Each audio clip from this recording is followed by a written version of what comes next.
Hello YouTube friends, Dr. Teresa Ulrich here with you again. I have to say I am beyond frustrated. I've been working all these weeks to get this aquarium set up for large seahorses, and for some reason there was a mysterious contributor to pollutants to the tank, and it could not get the water quality right. Well, something interesting has developed. I don't know if you can see, I'm going to move part of the lid. See the swirling on the top? It looks like white particles of some kind.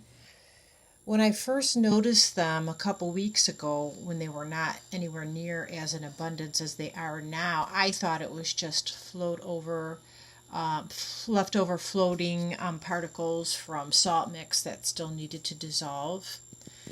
But then, when I started looking more carefully, because there are just so many of them now, there's no reason that that number would continue to accrue. I want to see if I can get that in position. I don't know if you can see, but on the inside of the tank, there are connectors that are made of rubber that hold together. There we go, we got a good view there. That hold together the output and input hoses with their filtering devices.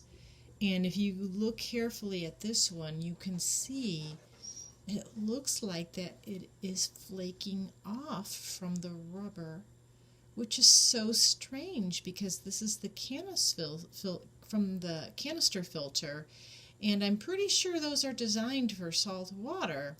I do have an inquiry into the company about this and why this is happening, what can be done. But really, I'm just beyond frustrated now. I've just made some decisions that this is turning into a much bigger project than I wanted. It's been really drawn out.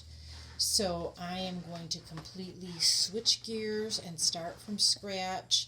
I am going to go back to my original plan with Dwarves. That is what I have space for, and the setup is much faster and simpler than this. So I will tune in again next time and show you the developments of the setup, and then hopefully we'll have some little seahorses in there soon, and we'll look at all of the different pieces involved with taking care of dwarf seahorses, with regard to feeding, cleanup, which is going to be quite a bit different now with the dwarves. Sorry if you're hearing a little hard breathing in the background. That's my dog. He's very interested in what's going on here. But I hope to see you next time when I show you the changes that we have with the new setup. Thanks for joining me. Take care.